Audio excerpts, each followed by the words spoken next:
This is Lifeline for Liberty, where silence ends. We have a lot to talk about, so let's get into it. It's been a running joke, right? Everyone said, you've heard it 1,000 times before, peace between the Israelis and the Palestinians was impossible, the eternal never going to happen narrative. But now, I guess it seems, President Trump has pulled off the deal that nobody thought was possible. And of course, that comes with the caveat that it's not a done deal just yet. There could be some sabotage moving forward while we're not at the end goal. This is the furthest we've ever been in terms of moving towards the stable Middle East, which I think benefits the entire world. And now, of course, before the usual critics jump up and, start going to the Israeli shills and that Donald Trump's a Netanyahu puppet, I think we have to be honest here. Donald Trump's been no Israeli shill throughout this entire process. Obviously, he's on the side of Israel, which most of America is, but the notion that he's just doing Netanyahu's bidding, I think, is ridiculous and patently false. The reality of the situation is that President Trump is actually the first president in my lifetime to actually hold Israeli leadership's feet to the fire. He's pushed here.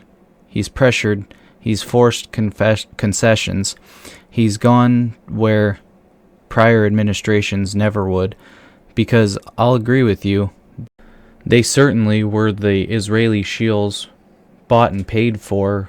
This president's something different.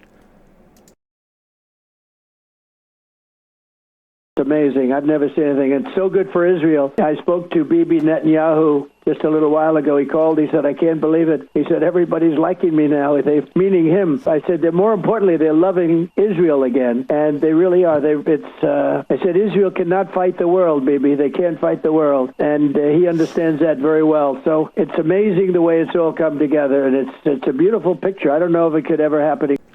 This president, once again, is proving that he's acting on behalf of the American people, the American taxpayer, and really for global stability, for harmony, for human lives.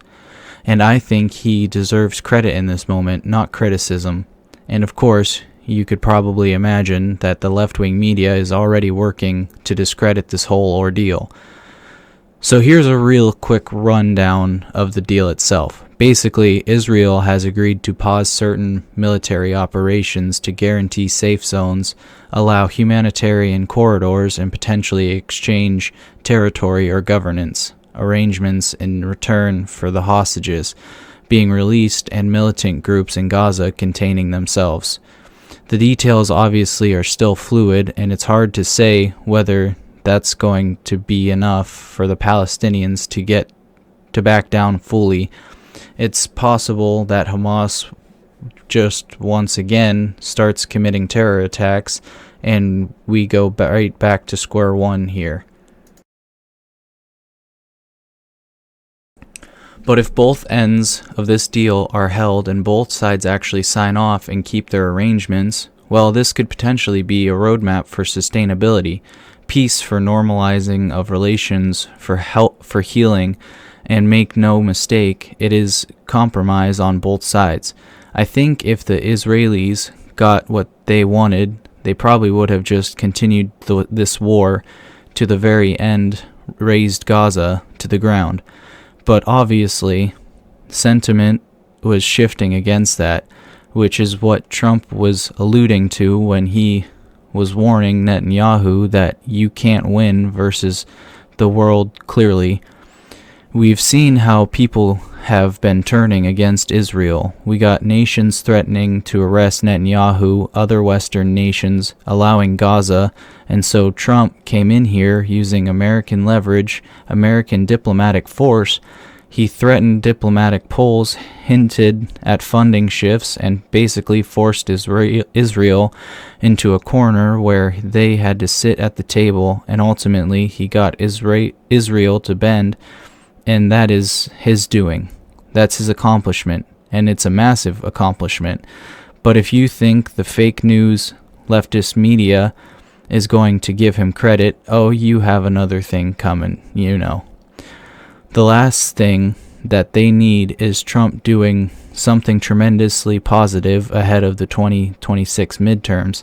And so in comes the latest piece of media propaganda, end of MSNBC, Chris Hayes already claiming that actually this wasn't Donald Trump's doing. No, the plan was Biden's all along. It was a deal that was sort of jointly negotiated by the outgoing Biden administration, the incoming Trump administration.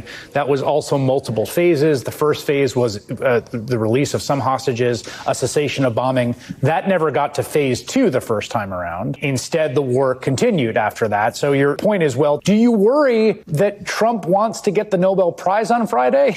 And it's sort of, I mean, I really don't mean that as a joke. I mean, the Hamas negotiators even talked to DropSite, which has been reporting on this, on the record, saying they know that the Nobel Peace Prize matters. There's some desire to get something done that may not then endure in even the median. Oh, give me a break. This was 100% President Trump's diplomatic effort. But of course, this is how the leftist media operates, right? When Donald Trump succeeds, they pretend that actually he just inherited someone else's work, always a Democrat's work. It's a continuation of Democrat policy, and of course, when things go poorly because of the Democratic policy that he inherited, well, then, oh no, that's Donald Trump's fault. These people are absolutely despicable. Again, you don't hate the mainstream media enough. But at least there's been some pushback here. You know, some claims are too insidious, too unbelievably dishonest to permeate even the likes of a network like MSNBC. And so a later guest actually clarified. The deal that President Trump is announcing played a key part in negotiating is a significant change. This war was blocked for 2 years. President Biden, who preceded him, was unable to find a way to stop it. President Trump found that way by being tough on both sides. And he'll take a victory lap for sure over the next few days, but it's deserved. There's no way that I can see that this would have been done without Trump's pressure in the final hour. This was 100% Trump's doing. This would have never happened with Joe Biden. It would have never happened with Barack Obama, would have never happened with the Bushes, because they were bought and paid for. And there's nothing they love more than an endless war.